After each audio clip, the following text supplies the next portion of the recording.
بسم اللہ الرحمن الرحیم۔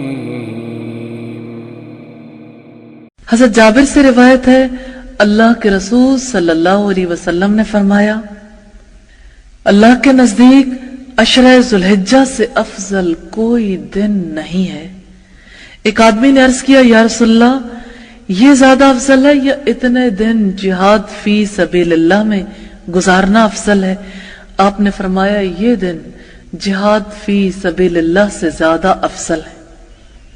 البتہ وہ شہید جس کا چہرہ مٹی میں خاک آلودہ ہو گیا ہو، وہ اس سے زیادہ افضل ہے۔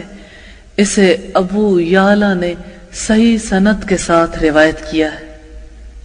حضرت عبداللہ ابن عباس بیان کرتے ہیں، اللہ کے رسول صلی اللہ علیہ وسلم نے فرمایا، اللہ کے نزدیک عشرہ ذوالحجہ میں کیے جانے والے عمل سے بڑھ کر نہ کوئی عمل افضل ہے نہ پسندیدہ، لہذا ان دنوں میں زیادہ سے زیادہ سبحان اللہ، الحمدللہ، لا الہ الا اللہ اور اللہ اکبر کہا کرو۔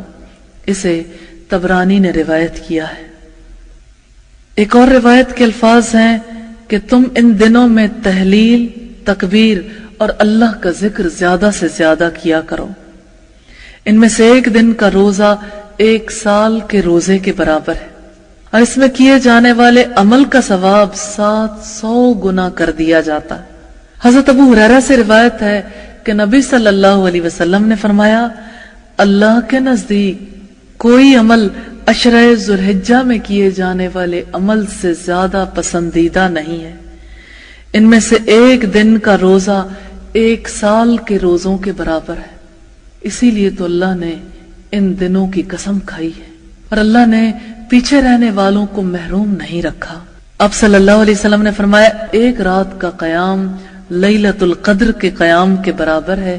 یہ روایت ترمذی کی ہے۔ حضرت انس بیان کرتے ہیں، عشرہ ذوالحجہ کے متعلق صحابہ کہا کرتے تھے کہ ہر دن 1000 دن کے برابر ہے، اور عرفہ کا دن 10,000 دن کے برابر ہے۔ یہ روایت بہقی کی ہے۔